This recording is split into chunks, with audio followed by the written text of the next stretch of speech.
It's the T&T Show. Big howdy, y'all. My name is Taz Watt. I'm here with Tyler again because this is Hi the guys. return of the T&T Show, your new favorite show. We're in season 2. We haven't killed each other, we haven't hated each other, and we're gonna get canceled. You sure about that? Give it a minute. Just kidding. We're doing AI stories this time, guys. Yes. And I shall go first because I am an evil genius. And this story shall be about Tyler and Gambit. With Astarion being What? a jealous ex. Let me modify this just a teensy bit. Tyler and Gambit in love with Astarion as a jealous ex. A begin story. No! That's so bad. In a quiet, unassuming corner of the bustling city, there was a man named Tyler. Well, he was the type of person who blended into the background.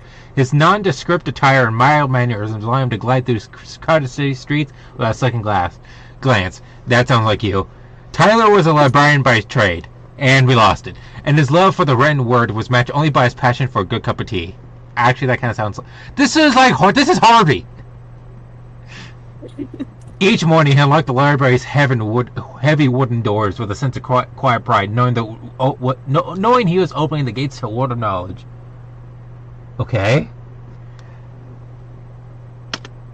That's it?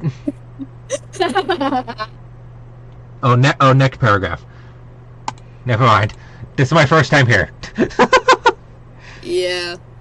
One day, as the sun dipped below the skyline, casting long shadows that danced with the dust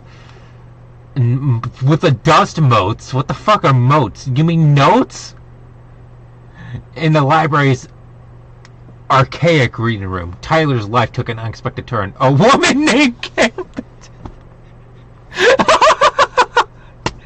A woman named Gambit strutted in, her laughter echoing through the hushed aisles like the ring of a bell in a silent monastery. Honestly, a female Gambit would probably go really hard. Now I see Rogue touch Gambit and just become fucking French. That's not how that works. Shush. She was a stark contrast to the stoic, dust-laden tomes that surrounded them, vibrant, enigmatic, and with a certain air of danger that seemed to cling to her like a second skin. She had fiery red hair. So you! Kaz. Yes. You're gonna hate me. Why? Because my desktop audio was muted for the first 20 minutes. No! Okay, I'll go back. No. We'll just have to overlap the audio. Fair.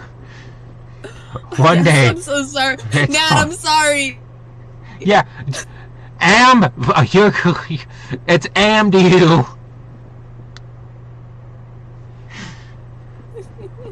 She was a... So this is literally you cosplaying Gambit. I'm dating myself. Shut up. Let's see. She had fire red hair and eyes that sparkled with mischief, and Tyler felt his heart skip a beat when she spoke. Her voice was a siren's call, luring him into a realm of adventure and passion he only ever dreamed of in the pages of his favorite novels. You think AI would know who the fuck Gambit is, but maybe I'm wrong. Maybe you're wrong. Their eyes met across the room, and in that moment Tyler knew that Gambit was unlike any other. She was the kind of woman who could charm a dragon, or perhaps even store treasure. Okay, it's Remy LeBeau. Remy LeBeau. Remy LeBoob. That sounds like the porno name for Gambit. Her smile was infectious, and as she approached the desk with a book on ancient artifacts, Tyler found himself stumbling over his own words. Gambit noticed his nervousness, leaning closer, her eyes gleaming with curiosity. "You're not from around here, are you?" she asked, placing the book with a dramatic flourish. What the fuck is this? No, Tyler admitted. Swiping a stray lock from his hair from his eyes. I moved here a few years ago for the library job. So, 2 years. I'd say that's enough to get used to the fucking town. You're around. So. You're from around there at that point. At that point. This has already gone to shit. I wanted some good old fucking Gambit with a star in. Has already failed. Gambit's smile grew wider, revealing a dimple in her left cheek. Man of culture, I can appreciate that. Her voice was a smooth blend of sultry charm and teasingly playfulness that made Tyler's knees wobble like a newborn fawn's. I mean, if Gambit was talking to you like this, you'd fold. You'd fold just seeing him. But tell me, do you ever get bored of the same old stories? I'm kind of bored of this story, but go on. Tyler hesitated. Let me just put on my lip balm, guys. Tyler hesitated, surprised by the question. Well, every book has its own charm, but... Gambit cut him off with a wink. But sometimes you crave a tale that's a little less dusty. She leaned closer, her breath carrying a hint of mint and whiskey. Okay, that sounds like Gambit. I just put on mint lip balm. You almost said maple. I was about to call you a fucking filthy Canuck. God damn it.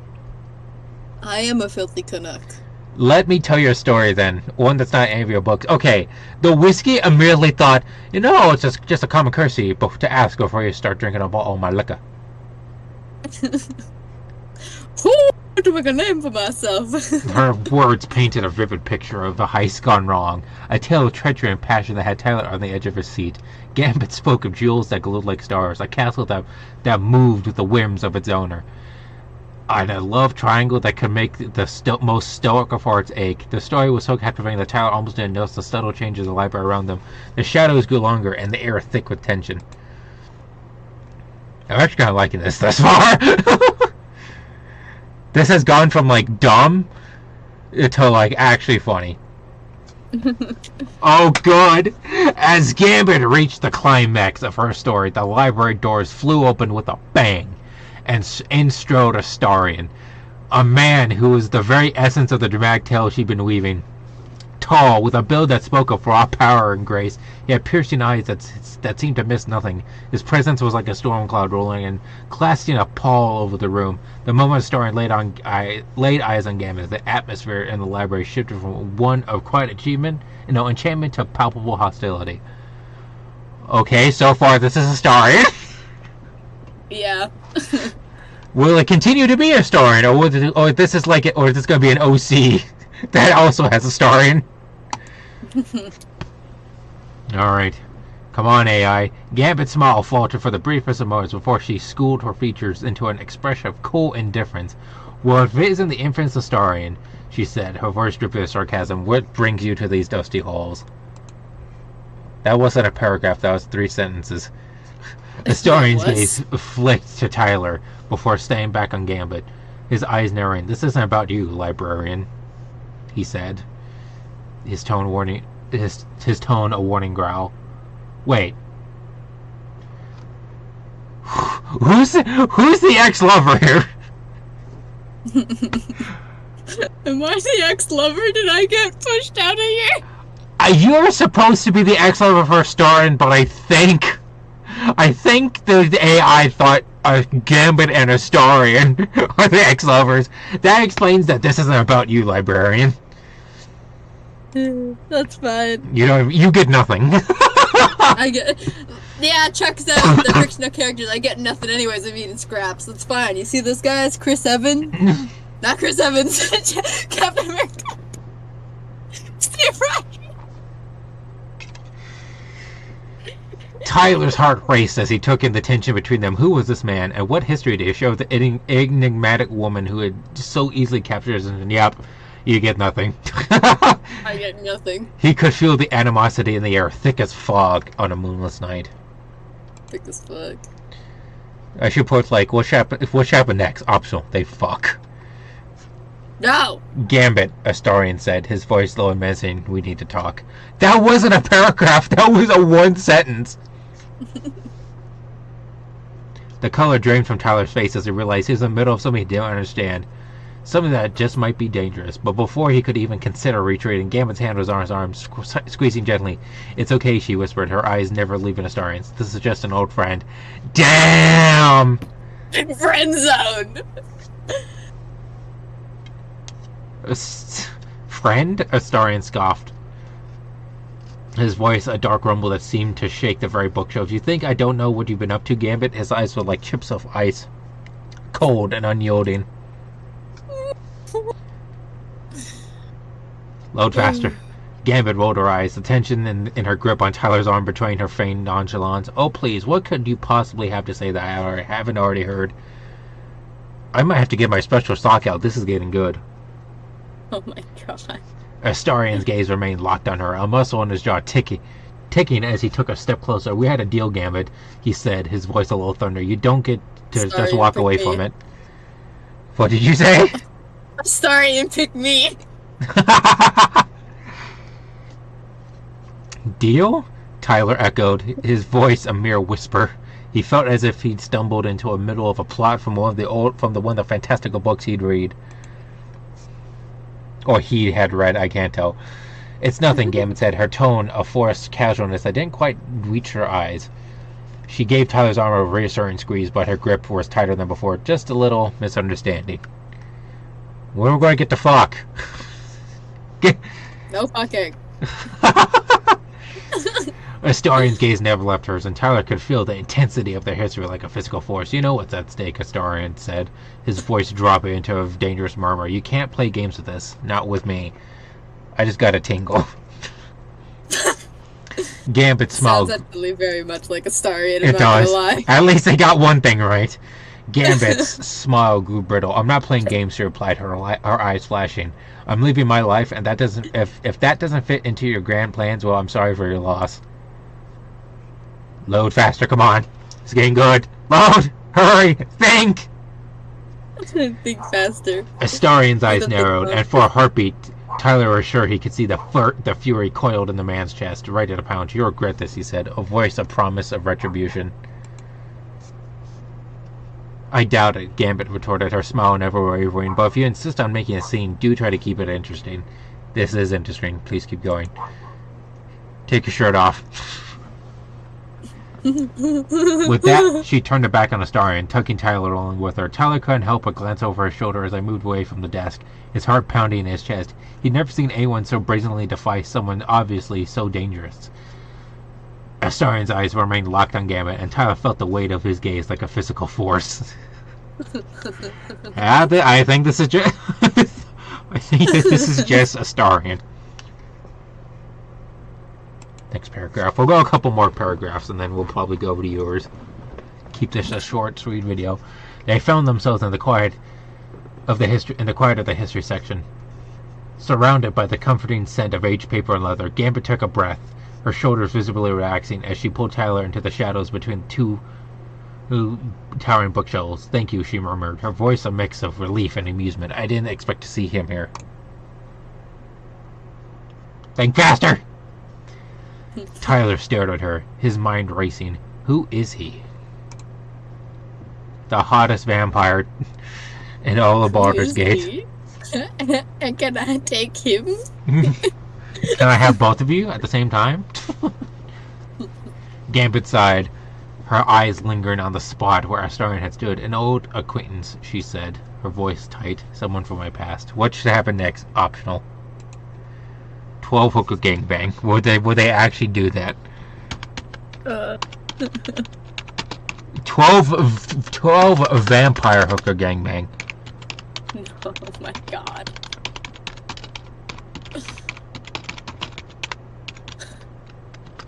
Between Tyler, no, Gambit, and a star. We're just gonna go a complete 180. Tisk tisk. Jesus.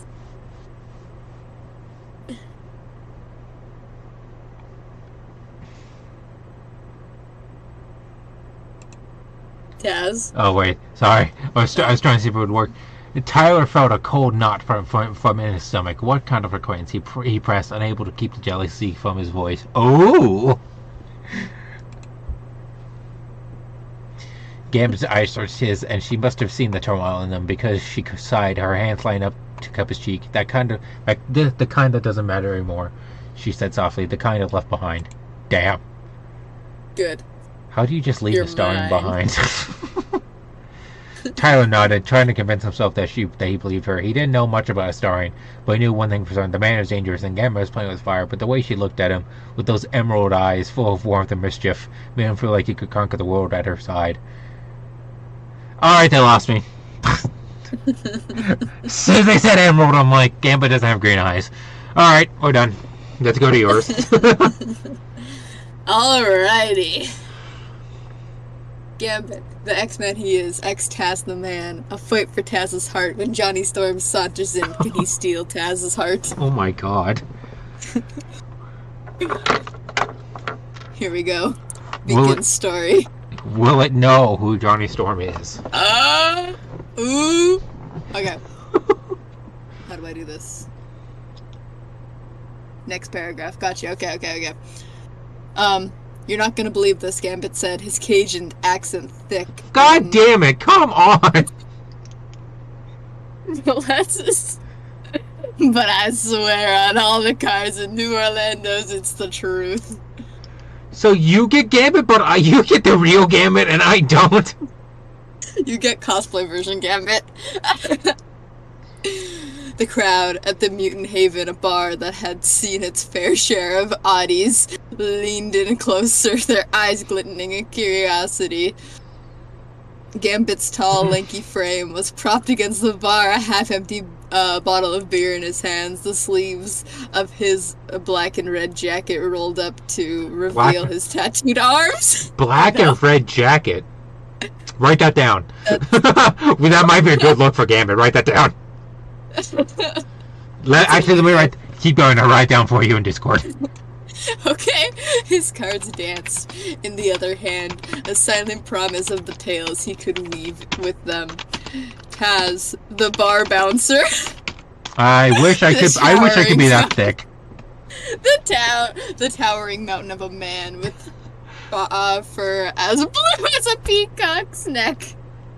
They think 6 foot is giant? And teeth that can put a shark to shame. Raises an eyebrow. A muscular arm folds across his broad chest. Let's hear it, Gambit. You've been teasing us all night. Oh. Gambit took a swig of his beer, savoring the moment. Alright, picture this. I'm in the middle of a high-stake poker, right? And who should saunter in but Johnny Storm, the Human Torch himself? I got them both right, yes! Fuck you. The murmur grew louder as the famous Fantastic Four member echoes through the bar. Taz leans in further, his interest piqued. What is he doing in a dive like this? Oh, faster. Go faster. Come on, load! Load! Looking for a game, apparently, Gambit said with a sly smile. He spots me. And without so much of a hello, or how do you do, he challenged me to a one-on-one match. Cards, not superpowers, and I see the competitiveness in his eyes, like he thought he could beat me at my own game. The crowd chuckled, knowing Gambit's reputation and unbeatable at cards. Taz's eyes narrows as his curiosity turns into something more. And Gambit wiped the smug look off his face, and while things got heated, you know how it is with Johnny. Always looking for the next thrill. Oh my god. But what he didn't know was that I had a few aces up my sleeve. Literally. He flashes the cards, which transforms into flaming aces in his hand. The crowd gasps. I was dealing the deck, and I slipped him a few of these babies. He couldn't resist playing them, thinking he had the upper hand, but boy oh boy was he wrong. Oh my god. This is intense. It is. Much better story. The tension in the room grew as Gambit recounted the faithful night.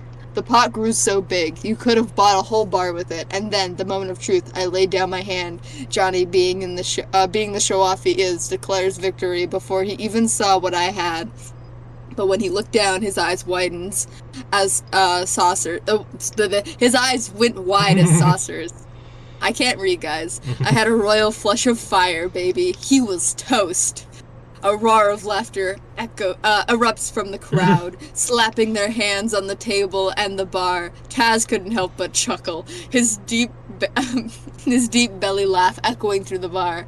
But there was something in his eyes that couldn't quite match the amusement on his face. Gambit noticed, his smile fading a touch. "What's the matter, big guy?" Oh my god. Taz cleared his throat, his fur ruffling slightly as he did so. My fur? Yeah, you have. So I'm Beast. Apparently. I like Beast, okay. Taz cleared his throat, his fur ruffling slightly as he did so. It's just... Johnny's got away with words, you know. He can talk anyone into anything, he pauses, his gaze lingering on Gambit. Especially when it comes to the matter of the heart. I'm gonna cheat on Gambit? You guys aren't together, apparently. Gambit's talking to you, and he's in a bar. You're the bouncer. He's telling you about the story that happened. Remy, Remy, my love, I promise you I love you more than Johnny. The room grew quiet again, the laughter fading into an awkward silence. Oh no. Oh no. Gambit's smile disappeared entirely. No. Studied Taz's face, trying to read the emotions playing out on the bouncer's features. You think he's got a shot? You think he's got a shot with you? He finally asks, his voice a mix of disbelief or something else. Was it jealousy? Taz! I am making Remy LeBeau jealous. No. Taz shrugged massive shoulders, rolling on tight fabric of his t-shirt. I don't know, maybe he's got that charm, you know? He took a swipe. He took a sweep at a stray lock of blue fur that had fallen into his eyes, revealing the vulnerability beneath his tough exterior. So I am Beast, you're different. Okay. But you're different, Gambit. You've got history with me. Oh! We've been through battles together, saving each other's necks more times than I can count. So this is more Beast X. Wait. No. Wait. Beast ain't no. Beast ain't a bouncer. Tyler? Yeah. I'm not drawing Beast X Gambit. No, it just hit me. What? Taz. Fur. It's the Tasmanian devil. Why are you blue? Did it say blue? It said blue fur. And razor sharp shark teeth. Okay, well the Tasmanian devil does have that. But why am I blue? I don't know. You're like Sully. You're like if Sully and Tasmanian devil had a baby. Carry on. Gambit nodded solemnly, his hands pausing midair as he was about to take another sip of his beer. I know, Taz, he said, his voice low. But Johnny, he's got all that American hero thing going for him. And let's not forget the whole flaming on deal. It's pretty hard to compete with that. Taz's expression softened as he placed a massive hand on Gambit's shoulder. Don't sell yourself short, Remy. You've got more than just a fancy accent and some fancy cards. You got a big cock. Gambit's eyes searched Taz, looking for any sign of preference. You think so? Taz's gaze didn't waver. I know so. He squeezes Gambit's shoulder before letting go. But you've got to show me. Don't just tell me. Make me feel it. Ooh. Gambit's heart skipped a beat. He knew what was at stake here. It wasn't just about winning a poker game. It was about winning Taz's heart. Oh my god. Oh. He set his bottle down gently, his eyes never leaving Taz's. All right, I'll show you, he said, determination burning in his eyes. But it won't be with some flashy power or sweet talk. Oh! God damn. The bar goes quiet, the air thick with anticipation. Gambit took a deep breath, his cards crackling in his hand as he stood up straight. He looked around at the faces of the Patreons who were all watching the unfolding drama with bated breath. With a flourish, he sent the cards flying into whirlwinds of fire and light, painting an intricate pattern across the ceiling. They danced and swirled, casting flickering shadows across the walls before settling perfectly into a heart shape right above Taz's head. That's kind of sweet. Very much so, yes. Yeah. Taz's eyes went wide, with a low murmur of amazement rippled through the crowd. Gambit stepped closer, his eyes never leaving Taz. I'm not about the show, Taz, he said, his voice earnest. It's about the connection, the trust we've built over the years. That's what I want you to feel.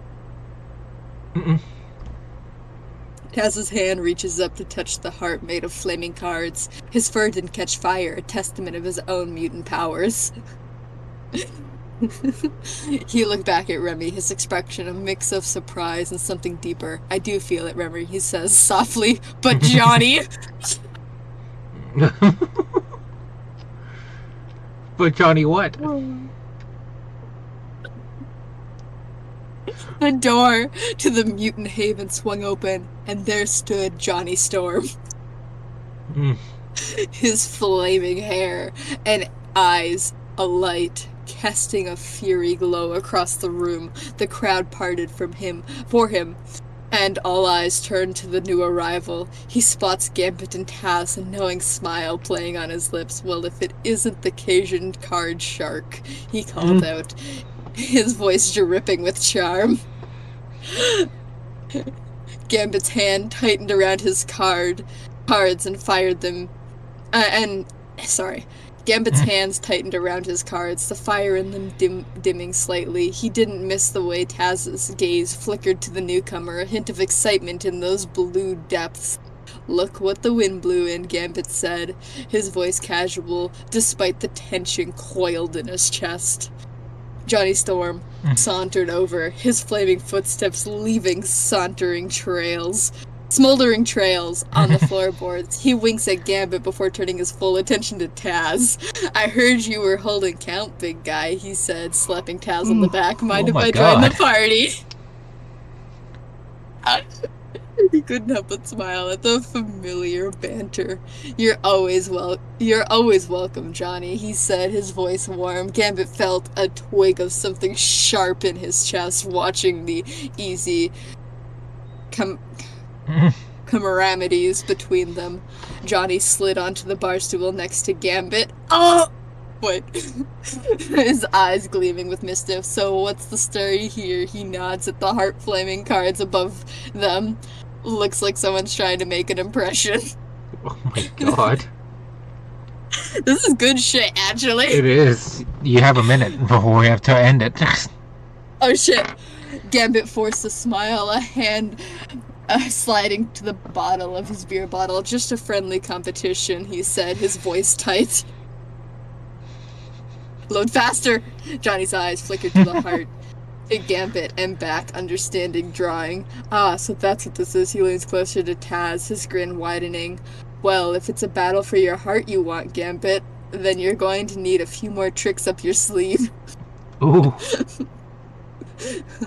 The challenge in Johnny's voice was clear, and Gambit felt the weight of the situation settling heavily on his shoulders. He knew he had to step up his game to show Taz he wasn't just a charmer with cards, but the man who truly cared for him. The stakes had never been higher. The room seemed to pulse with the unspoken tension between the two men. He watched the exchange with a mix of amusement and anxiety, his heart torn between two mutants vying for his affection. He had always anticipated Gambit's steady presence and loyalty, but there was something about Johnny's fury spirit that always had intrigued him. Why don't you two show us what you've got? He suggested, hoping to lighten the mood. It's a good place to end it because we're going to leave this off on a cliffhanger. Even though we're never going to get back to this. We're never gonna get back to this. That's it. If there's any fan writers out there that are watching this and they want to make Yeah, if you want to fucking finish it, you damn self. If you want, you gotta finish it yourself. If you want to finish the Tyler X Gambit X Astoria with the 12 hooker vampire gangbang, you're more than welcome to. No, don't do that. You guys should totally finish the story between Gambit and Johnny Storm fighting for Taz, the blue mutant. I do furry like that. mutant art. Taz, I have to draw you as a blue furry mutant now. You do, actually, yeah. That would be kind of funny. Yeah, actually do it. Maybe I will. We'll see. I'll make merch out of it. Okay. But sounds good. This has been the episode 1 of the season 2 of the T&T Show. What are we doing next week? You'll find out when we do. Yeah. One day at a time. We can't plan these out in advance. Because it doesn't work. Tyler has an actual job. But that is it. Till next time, stay golden, ploopies. Bye, motherfucking bye!